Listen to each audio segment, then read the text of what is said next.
Hello friends. प्राचीन राजनीतिक विचारक की बात कर रहे हैं जिसमें हमने कन्फ्यूशियस के बारे में जाना और अब हम प्लेटो के बारे में जानेंगे। प्लेटो के जन्म की बात करें तो ये 487 ईसा पूर्व एथेंस में इनका जन्म माना जाता है। इनके माता का नाम परकिटियानी और पिता का नाम अरिस्टोन था। इनका वास्तविक नाम जो है वह अरिस्टोक्लीज माना जाता है और ये सुकरात के शिष्य थे। इन्हें यह भी कहा जाता है कि ये दार्शनिकों का राजा और राजा को दार्शनिक बनाने वाला भी इनको कहा जाता है। इनकी मृत्यु की बात करें तो इनकी मृत्यु 347 ईसा पूर्व में हुई थी। हमने यानी इनके अभी हम प्रमुख रचना के बारे में देख लेते हैं। यानी मृत्यु 347 ईसा पूर्व यानी 21 वर्ष की अवस्था में इनकी मृत्यु हो गई। यानी इनका जो मृत्यु है वह 81 वर्ष की अवस्था में इनकी मृत्यु हो गई। इनकी जो प्रमुख रचनाएं हैं वैसे हम रिपब्लिक और लाज के बारे में जानते हैं, लेकिन इनकी बहुत सारी रचनाएं देखने को मिलती हैं। रिपब्लिक और Laws, Statesman, Crito, Meno, Euthyphro, Gorgias, Apology, Protagoras, Symposium, Phaedo, Sophist, आकृति का सिद्धांत और गुफाओं का रूपक, ये इनकी प्रमुख रचना है। इनके विचार भी हैं जैसे न्याय संबंधी विचार, शिक्षा संबंधी विचार, साम्यवाद संबंधी विचार, दार्शनिक शासक संबंधी विचार, प्लेटो का आदर्श राज्य इन्होंने किस तरीके से परिभाषित किया है इसके बारे में जानेंगे। फांसीवाद और प्लेटोवाद को लेके भी हम समझेंगे कि फांसीवाद क्या है, प्लेटोवाद क्या है। यानी फांसीवाद और प्लेटोवाद के आधारभूत समानता एवं अंतर के बारे में जानेंगे। यानी हम ये देख रहे हैं कि प्लेटो का जन्म, जब हम इनके प्लेटो के ऊपर कि जब ये 20 वर्ष की आयु में थे तो प्लेटो सुकरात का शिष्यत्व ग्रहण करते हैं, यानी सुकरात के शिष्य बनते हैं। परंतु जब 399 ईसा पूर्व में सुकरात यानी इनके गुरु की मृत्यु हो जाती है तो उनके जीवन में एक नया मोड़ आ जाता है। इस पर मैक्सी ने भी कहा है कि इस समय प्लेटो में सुकरात पुनः जीवित हो जाता है। तो इधर उधर घूमने लगते हैं, प्लेटो इधर उधर घूमते हैं। वो जो मैक्सी हैं वो ये भी कहते हैं कि इस समय भारत में गंगा नदी के तट पर आया और सिसिली के सिराकुस राज में उसको जो है डियोनिसिस से उसकी भेंट भी हुई। तो 388 ईसा पूर्व में प्लेटो जो है एथेंस लौटकर अपनी आयु के 40वें वर्ष में अकादमी नामक शिक्षण संस्था की स्थापना करते हैं। और इसे यह माना जाता है कि जो अकादमी नामक शिक्षण संस्था है इसे यूरोप का प्रथम विश्वविद्यालय होने का गौरव भी प्राप्त हुआ। प्लेटो जो थे ये सिसिली यानी वर्तमान इटली का भाग है सिसिली, वहाँ के राजा दियोनसिस द्वितीय को दार्शनिक शासक बनाने का भी इन्होंने प्रयास किया था, लेकिन वे उसमें सफल नहीं हुए थे। प्लेटो को हमने बताया कि दार्शनिकों का राजा और राजाओं का दार्शनिक बनाने वाला भी कहा जाता है। तो हम देख रहे हैं कि किस तरीके से इनकी जो प्रमुख रचना है रिपब्लिक, स्टेट्समैन और लाज में इन्होंने बहुत गहन तरीके से राजशास्त्र के विशद विवेचन का वर्णन किया है। यानी प्लेटो के सभी ग्रंथ में हम प्रश्नोत्तर, संवाद और द्वंद्वात्मक पद्धति के बारे में लिखा गया है। तो अब हम एक एक करके इनके विचारों को देख लेते हैं कि इनके न्याय संबंधी विचार क्या हैं, शिक्षा संबंधी विचार क्या हैं। तो इनको विस्तृत से जान लेते हैं। न्याय संबंधी विचार, इनकी फेमस कृति है रिपब्लिक। यानी आप रिपब्लिक में हम न्याय संबंधी भी विचार को इंक्लूड करते हैं। जब ये आदर्श राज्य की संकल्पना और साम्यवाद संबंधी विचार देते हैं तो रिपब्लिक में भी इन्होंने इसको उपयुक्त किया है। जो रिपब्लिक का जो शीर्षक रहा है वो न्याययुक्त आदर्श राज्य की स्थापना रही है। यानी प्लेटो की जो अपनी पुस्तक है रिपब्लिक में इनका मुख्य उद्देश्य जो रहा है वह न्याययुक्त आदर्श राज्य की स्थापना करना था। और इसी कारण प्लेटो की पुस्तक जो रिपब्लिक है इसका दूसरा शीर्षक न्याय से संबंधित था। इनके न्याय सिद्धांत के प्रतिपादन की बात करें तो जो इन्होंने न्याय सिद्धांत का प्रतिपादन किया है इसको इन्होंने पात्रों एवं संवादों के माध्यम से अभिव्यक्ति किया है। प्लेटो ने जो सर्वप्रथम तत्कालिक जो समय में प्रचलित न्याय के 3 सिद्धांत थे तीन सिद्धांत जो उस समय फेमस थे, एक परंपरावादी सिद्धांत, उग्रवादी सिद्धांत और व्यवहारवादी सिद्धांत। इन तीनों का उन्होंने खंडन किया है। जो परंपरावादी सिद्धांत है, यानी प्लेटो ने सेफेटस के परंपरावादी सिद्धांत को, सेफल्स के जो परंपरावादी सिद्धांत था उसको अस्वीकार किया है। क्यों अस्वीकार किया? उनका मानना यह था कि न्याय की जो स्थापना है वो परंपराओं के आधार पर नहीं की जा सकती है। यानी प्लेटो के अनुसार न्याय का जो स्वरूप है वो युग उग्र नहीं हो सकता, क्योंकि प्लेटो के अनुसार न्याय की अवधारणा वो नैतिकता से संबंधित है। उन्होंने कहा कि नैतिकता में उग्र विचारों का कोई स्थान नहीं है। प्लेटो ने न्याय संबंधी जो ग्लार्को के व्यवहारिक सिद्धांत है उसको उन्होंने ग्लार्को के व्यवहारिक सिद्धांत के स्थान पर आदर्शात्मक सिद्धांत को स्वीकार किया है। यानी उग्रवादी सिद्धांत थ्रेसिमेकस, इसका भी इन्होंने खंडन किया और व्यवहारवादी सिद्धांत ग्लार्को का भी इन्होंने खंडन किया। जो प्लेटो का ये मानना था कि न्याय मानव आत्मा से संबंधित है। मानव आत्मा के तीन तत्व इन्होंने बताए, बुद्धि, शौर्य और तृष्णा। यानी जब अनुचित अनुपात में पाए जाते हैं तो व्यक्तिक न्याय की स्थापना होती है। इनका मानना था कि राज्य का निर्माण बालू व चट्टानों से नहीं होता है, वरन उसमें निवास करने वाले व्यक्तियों से होता है। उन्होंने मानव आत्मा के तीन तत्वों से राज्य के तीन वर्गों का निर्माण होता है। उन्होंने कहा कि जिन व्यक्तियों में बुद्धि का तत्व होता है वे दार्शनिक वर्ग का निर्माण करते हैं। बुद्ध तथा शौर्य तत्व वाले व्यक्ति को प्लेटो ने अभिभावक वर्ग कहा। यानी जिन व्यक्तियों में शौर्य का तत्व अधिक रहता है वे सैनिक वर्ग का निर्माण करते हैं, जिनमें तृष्णा का तत्व अधिक रहता है वे उत्पादक वर्ग का निर्माण करते हैं। तो हम ये देख पा रहे हैं कि जो प्लेटो का कहना है वो तीनों वर्गों, यानी हमने देखा कि बुद्ध, शौर्य और तृष्णा को इन्होंने एक जो है तीन वर्ग में विभाजित करके ये बताया कि हमें अपना अपना कार्य करना चाहिए, दूसरों के कार्य में हस्तक्षेप नहीं करना चाहिए, तभी राज्य में न्याय स्थित रहता है। इसीलिए प्लेटो ने दो प्रकार की न्याय की चर्चा की है, जिसमें वे व्यक्ति से संबंधित न्याय बताते हैं और राज्य से संबंधित न्याय बताते हैं। प्लेटो ने व्यक्ति से संबंधित किस तरीके से न्याय को बताया? उन्होंने बताया कि न्याय सिद्धांत को नैतिकता से संबंधित नहीं मानता है और ना ही कानूनी अवधारणा के रूप में स्वीकार करता है। इसीलिए उन्होंने न्याय का आधार कर्तव्य पालन बताया और इसीलिए प्लेटो जो है न्याय को मानव आत्मा से संबंधित मानता है और मानव आत्मा के तीन तत्वों से निर्मित राज्य को तीन वर्गों की एकता एवं समन्वय पर बल देता है। यानी जो प्लेटो का न्याय सिद्धांत है वह श्रम विभाजन, हस्तक्षेप व कार्य विशिष्टीकरण, ये शब्द भी बहुत महत्वपूर्ण है। ऐसे ही पूछ लिया जाता है कि प्लेटो के अनुसार कार्य विशिष्टीकरण क्या है, श्रम विभाजन क्या है या हस्तक्षेप क्या है, हस्तक्षेप क्या है। तो उन्होंने कहा कि प्रत्येक नागरिक केवल उस कार्य को ही करेगा जो उसकी आत्मा का प्रधान प्रवृत्ति के अनुरूप हो।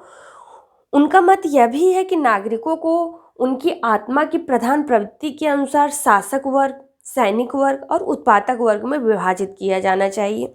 इन्होंने यानी व्यक्ति से संबंधित इस तरीके से न्याय बताया कि आदमी की जो इच्छा है, यानी व्यक्ति की जो इच्छा है वह वही उसी तरीके का काम करे तो उसके साथ वह न्याय होगा।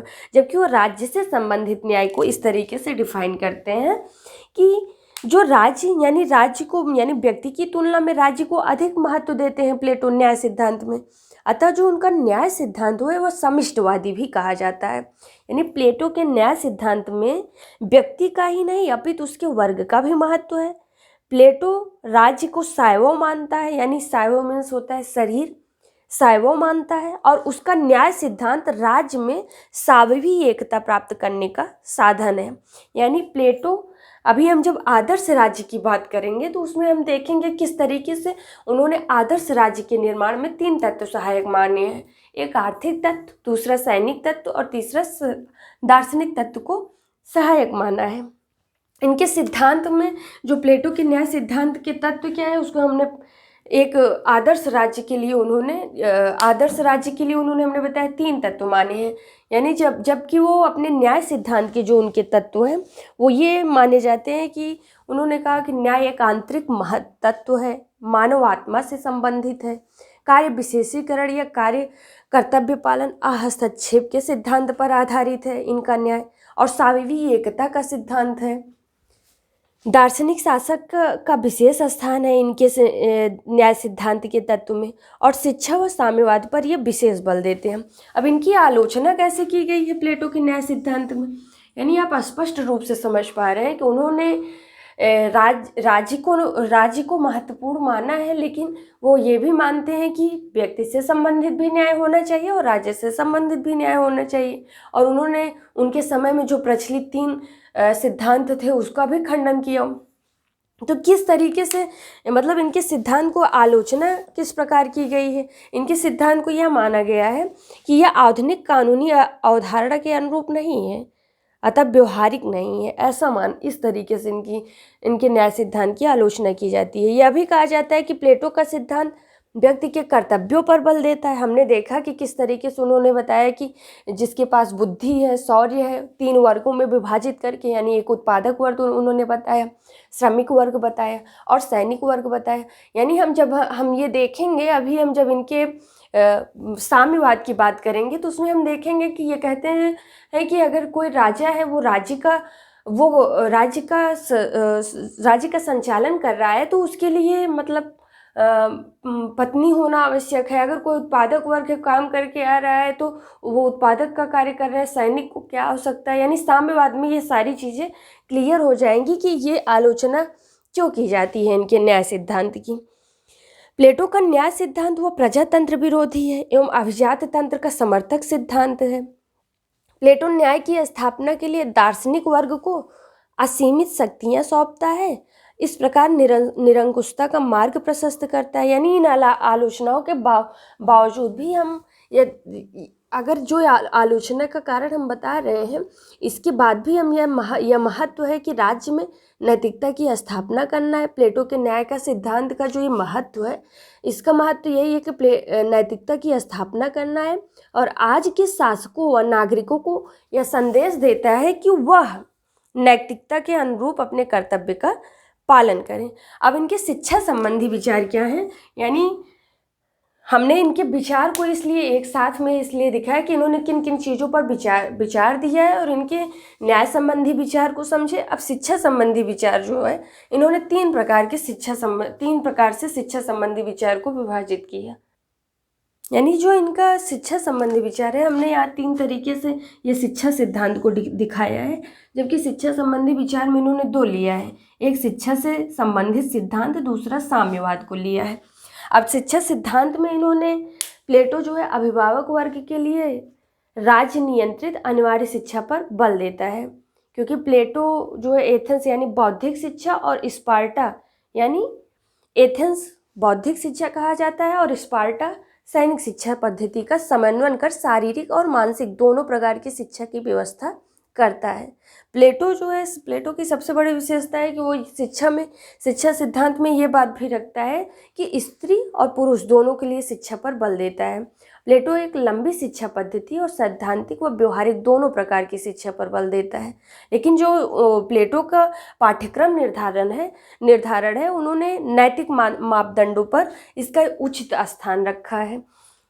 और अगर इन्होंने इस तरीके से कहा कि जन्म से यानी 6 वर्ष तक के बालक को उसको जो है नैतिक एवं धार्मिक शिक्षा देनी चाहिए, जबकि जो 9 से 18 वर्ष तक के बच्चों को फिर उनको बौद्धिक एवं शारीरिक शिक्षा, फिर 18 से 30 वर्ष तक के बच्चों को कठोर सैनिक शिक्षा देनी चाहिए। इस तरीके से इन्होंने शिक्षा व्यवस्था को विभाजित किया। यानी आप ये जो शिक्षा व्यवस्था है प्लेटो के अनुसार 50 वर्ष तक आयु तक शारीरिक जीवन की कठोर परीक्षाओं में खरे उतरने वाले और लोक व्यवहार और शास्त्रों को गंभीर ज्ञान रखने वाले व्यक्ति शासक बनने के अधिकारी हैं। इस तरीके से इन्होंने बताया, जबकि इनके शिक्षा सिद्धांत की आलोचना भी की जाती है कि जो प्लेटो की शिक्षा योजना में सभी वर्गों की शिक्षा के लिए व्यवस्था नहीं है। शिक्षा योजना में साहित्य को बहुत कम महत्व दिया गया है, यानी कला और साहित्य पर अनुचित नियंत्रण की व्यवस्था की गई है। प्लेटो की जो शिक्षा योजना है वो सैद्धांतिक अधिक और व्यवहारिक कम है, ऐसा माना जाता है। जबकि ये भी इस प्रकार भी आलोचना की जाती है कि इनकी जो शिक्षा है वो बहुत ही इनकी शिक्षा योजना लंबी, उबाऊ और खर्चीली मानी जाती है। यानी जो शिक्षा योजना है वो अत्यधिक केंद्रीकृत मानी जाती है। यद्यपि प्लेटो के शिक्षा सिद्धांत में अनेक कमियां हैं, तथापि इसमें ऐसे निम्नलिखित अनेक आधुनिक तत्व भी माने जाते हैं जो वर्तमान युग में प्रासंगिक माने जाते हैं। जैसे कि उन्होंने नैतिकता एवं सद्गुणों के विकास को माना है, और उन्होंने वर्तमान युग में आप जान ही रहे हैं कि नैतिकता का ह्रास होता जा रहा है, तो ऐसे में प्लेटो का उद्देश्य पुनः अपनाने की आवश्यकता है, क्योंकि प्लेटो का कथन यह भी एक शिक्षा मानसिक रोग का मानसिक उपचार है। आज भी यूनेस्को का प्रस्तावना का आधार बना हुआ है, जिसमें लिखा है कि युद्ध मनुष्य के मस्तिष्क में जन्म लेते हैं। यह शिक्षा द्वारा मनुष्य के मस्तिष्क में शांति स्थापित कर दी जाए तो अस्थायी अंतर्राष्ट्रीय शांति की स्थापना संभव है। प्लेटो के शिक्षा सिद्धांत में यह भी हमें बताते हैं कि शासक को शिक्षित, सर्वगुण संपन्न और सद्गुणी होना चाहिए, जो आज के संदर्भ में भी प्रासंगिक है। तो अब इनके हम साम्यवाद संबंधी विचार देख लेते हैं। प्लेटो के जो साम्यवादी सिद्धांत संबंधी विचार है वो दो तरीके से इन्होंने बताए। एक संपत्ति का साम्यवाद, दूसरा परिवार का साम्यवाद। अब संपत्ति का साम्यवाद यह है कि साम्यवाद को उन्होंने संपत्ति के साम्यवाद को स्पष्ट करते हुए कहते हैं कि उनका यानी उनके पास यानी अभिभावक वर्ग के पास केवल उतना ही व्यक्तिगत संपत्ति रहेगी जितना जीवन यापन करने के लिए परम आवश्यक है। दूसरी बात यह है कि उनके पास कोई ऐसा आवास अथवा भंडार नहीं होगा जो सबके लिए खुला नहीं हो। उन्हें सोने या चांदी को स्पर्श करना भी निषेध होगा। यानी प्लेटो संपत्ति विषयक साम्यवाद को निम्न आधार पर समर्थन करता है। वह कहता है कि संपत्ति व्यक्ति के भाग की प्रवृत्ति को बढ़ावा देती है और व्यक्ति की आत्मा पर प्रतिकूल प्रभाव डालती है। दूसरा यह कहता है कि संपत्ति व्यक्ति को स्वार्थी बनाता है, जिससे उसके विवेक व साहस कुंठित हो जाता है। यह भी मानते हैं कि प्लेटो के अधिकार के साथ यानी संपत्ति के अधिकार के साथ शासन का आधार योग्यता के आधार पर धन संपत्ति ले लेगी। यानी निजी संपत्ति के अंत के साथ शासक वर्ग में संपत्ति को लेकर आपसी प्रतियोगिता व ईर्ष्या समाप्त हो जाएगी, जिससे राज्य में एकता बनी रहेगी। और जो इनके परिवार का साम्यवाद है, इनका मत है कि परिवार का मोह धन के मोह से अधिक प्रबल होता है और मनुष्य इसके लिए अनेक प्रकार के अनुचित और अनैतिक कार्य करने के लिए भी तैयार हो जाता है। तो इन्होंने कहा परिवार के उन्मूलन के पक्ष में प्लेटो यही तर्क रखते हैं और यह कहते हैं कि वह है नारी जाति की वह जो है नारी जाति की विमुक्ति की बात करते हैं। यानी प्लेटो के समय यूनान में नारी जाति की दशा बहुत ही शोचनीय थी। वे घर की 4 दीवारों तक ही सीमित थी। प्लेटो की मान्यता थी कि नारी जाति के उत्थान के लिए उनका कार्य क्षेत्र अधिक व्यापक और विस्तृत होना चाहिए, और यह तभी संभव है जब परिवार अथवा विवाह व्यवस्था को ही समाप्त कर दिया जाए। यानी प्लेटो जो है वह स्त्री और पुरुष में कोई आधारभूत भेद स्वीकार नहीं करता है। तो प्लेटो का जो परिवार का साम्यवाद है वह निम्न आधारों पर समर्थन करता है, जैसे कि इसमें स्त्रियां भी मुक्त होकर प्रशासन कार्य में भाग ले सकेंगी और उनके संघर्ष का अंत होगा। अंततः राज्य की एकता में वृद्धि होगी। जैसे अभिभावक या पारिवारिक कार्यों में स्वतंत्र होकर राज्य के लिए कार्य कर सकेंगे जो अभिभावक वर्ग है। अतः इससे अभिभावक वर्ग की कार्य क्षमता में भी वृद्धि होगी। यानी इस प्रकार स्पष्ट हो जा रहा है कि प्लेटो की साम्यवाद का जो हम विस्तार पूर्वक विवेचन करें, इसमें इसी कारण मैक्सी जैसे विचारक प्लेटो को प्रथम आधुनिक साम्यवादी भी कहते हैं। प्लेटो के जो साम्यवाद की अब ये इनके जो शिष्य रहे हैं अरस्तु द्वारा प्लेटो के साम्यवाद की आलोचना भी की जाती है।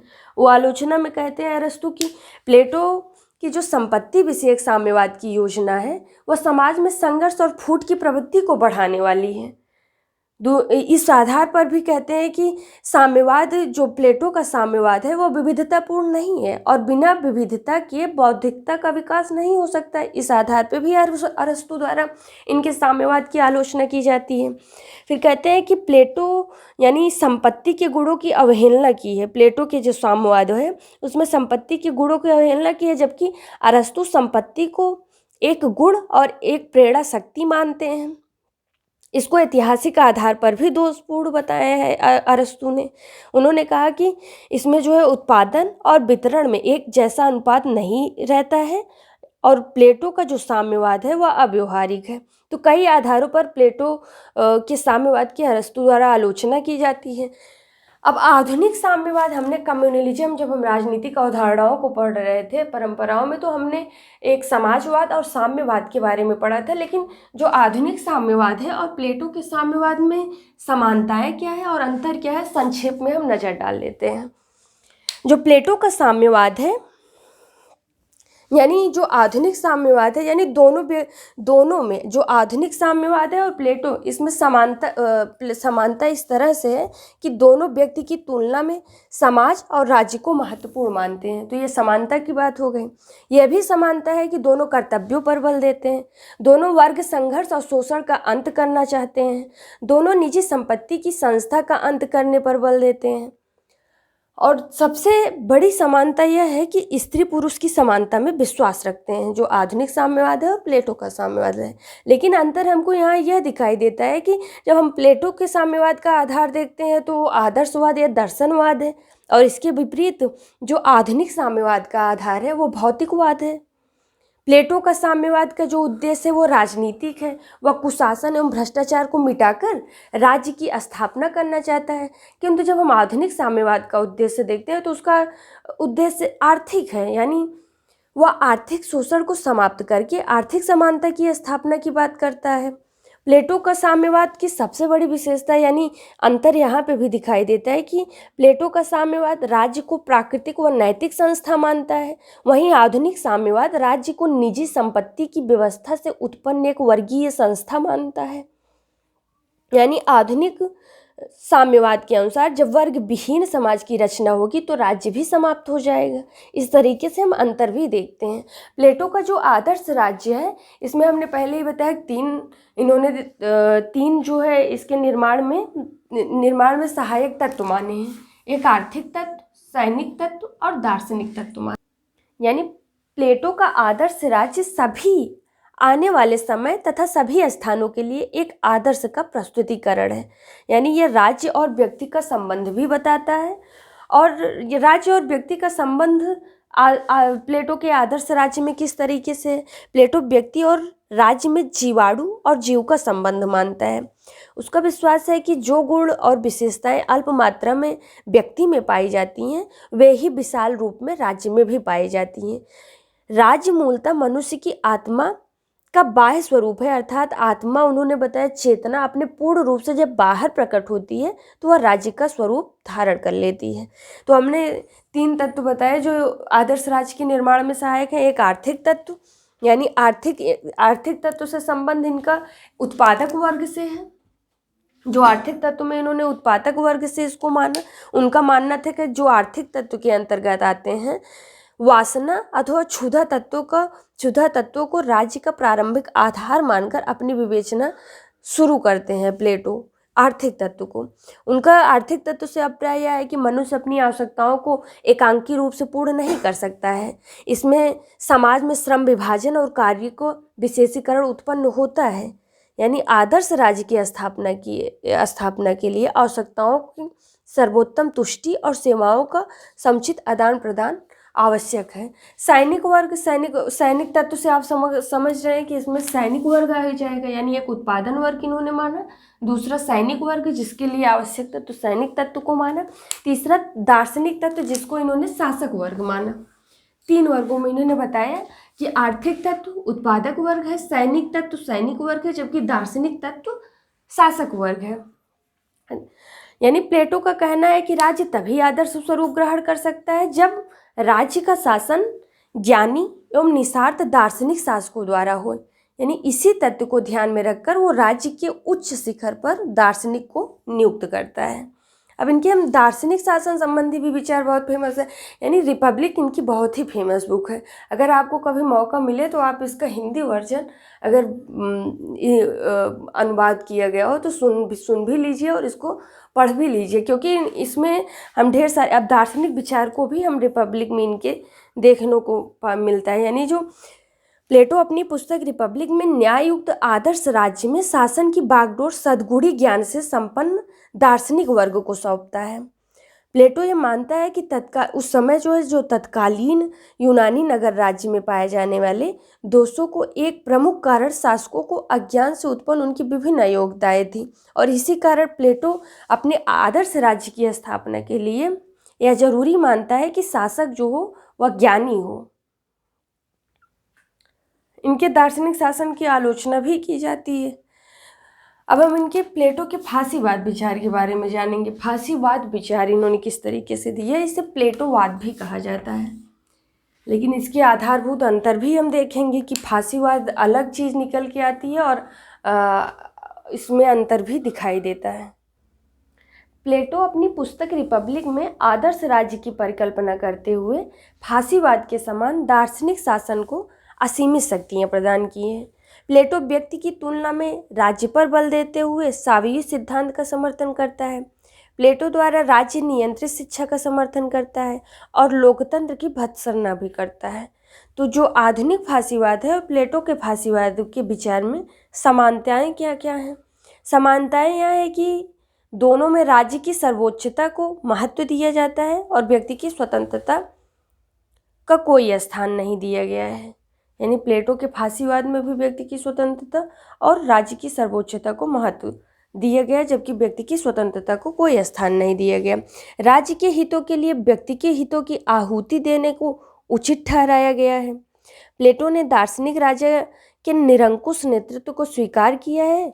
फांसीवाद भी एक नेता एक दल की निरंकुशता स्थापित करता है। हमने जब आदर्श राज्य को देखा तो इन्होंने किस तरीके से इसको 3 वर्ग में डिफाइन करके बताया कि राजा ज्ञानी तो होना चाहिए, यानी राजा ही सर्वोच्च सत्ता में उन्होंने राजा के लिए ही सारी विशेषताएं बताई। तो इस तरीके से फांसीवाद में भी हम देखते हैं कि फांसीवाद भी एक नेता एक दल की निरंकुशता स्थापित करता है। प्लेटोवाद जो है, प्लेटोवाद और फांसीवाद दोनों का कुलीन तंत्र में विश्वास है और दोनों विचारधाराएं मनुष्य के कर्तव्यों का उल्लेख करती हैं, अधिकारों का नहीं करती हैं। शिक्षा के बारे में दोनों के समान विचार हैं। दोनों राज्य द्वारा संचालित योजना प्रस्तुत करते हैं, दोनों शिक्षण की विशेष पाठ्यक्रम देते हैं और दोनों का उद्देश्य जो है वो नेतृत्व की शिक्षा देना है। दोनों के यानी फांसीवाद और प्लेटोवाद की दोनों के विचारधाराओं के युग में राज्य को सर्वोत्तम स्थान था। यद्यपि राज्य का स्वरूप भिन्न भिन्न अवश्य था, लेकिन प्लेटो के समय में नगर राज्य थे, जबकि 20वीं सदी में इटली जो है राष्ट्र राज्य था। यानी फांसीवाद के अनुरूप प्लेटोवाद में पाई जाने वाली इन सतही समानताओं के आधार पर कार्ल पॉपर बहुत ही महत्वपूर्ण विचारक रहे हैं। वो प्लेटो को फांसीवाद कहते हैं, परंतु प्लेटो को सूक्ष्म और गहन अध्ययन किया जाए तो स्पष्ट हो जाता है कि फांसीवाद और प्लेटोवाद में आधारभूत अंतर क्या है। तो हम अंतर को देख लेते हैं। अंतर यह है कि प्लेटोवाद जो है वह नैतिकता पर आधारित है, जबकि फांसीवाद नैतिकता विरोधी है। यानी प्लेटो ने राजा को ज्ञानी माना और उसको हर तरीके से संचालन यानी उसको सुख सुविधाएं सारी दी जाए जिससे वो राज्य का संचालन जो है वह उसका कार्य जो है अच्छी तरीके से कार्यान्वयन कर सके, जबकि जो फांसीवाद है वो नैतिकता विरोधी है। प्लेटो आदर्शवाद है, जबकि फांसीवाद जो है वह यथार्थवाद है। प्लेटोवाद जो है वह संयम और नैतिकता पर आधारित है, जबकि फांसीवाद दमन पर आधारित है। प्लेटोवाद हम ये भी देखते हैं कि वो साम्यवादी है। हमने पढ़ा भी कि किस तरीके से उन्होंने संपत्ति का साम्यवाद और परिवार की साम्यवाद की बात की, लेकिन उसके पीछे उन्होंने तर्क भी दिया, जबकि फांसीवाद जो है वह साम्यवाद का विरोधी है। प्लेटोवाद शांति पर आधारित है तो फांसीवाद हिंसा पर आधारित है। प्लेटोवाद जो है यह आत्मनिर्भर नगर राज्य का समर्थन करता है तो फांसीवाद साम्राज्यवाद का समर्थन करता है। यानी प्लेटोवाद का जो मूल उद्देश्य है वो न्याय की स्थापना करना है, जबकि फांसीवाद का उद्देश्य स्वार्थी हितों को पूरा करना है। तो हमने प्लेटो के बारे में अच्छे से देखा कि प्लेटो का जन्म कहाँ हुआ, से सुकरात के शिष्य थे, किस तरीके से उनसे प्रभावित हुए, उनकी प्रमुख रचना के बारे में जाना और उनके विचार बहुत महत्वपूर्ण है। यानी आपको विचारों को कंपैरिजन करके अच्छे तरीके से पढ़ना है, जैसे उनके न्याय संबंधी विचार, शिक्षा संबंधी विचार, साम्यवादी संबंधी विचार, फांसीवाद। यानी अभी हमने देखा कि फांसीवाद और प्लेटोवाद को लेकर बहुत ही भ्रम की स्थिति रहती है, तो हम स्पष्ट रूप से अंतर और समानता से समझ सकते हैं कि फांसीवाद और क्या फांसीवाद को प्लेटोवाद कहा जा सकता है या नहीं। तो हमने प्लेटो के बारे में जाना।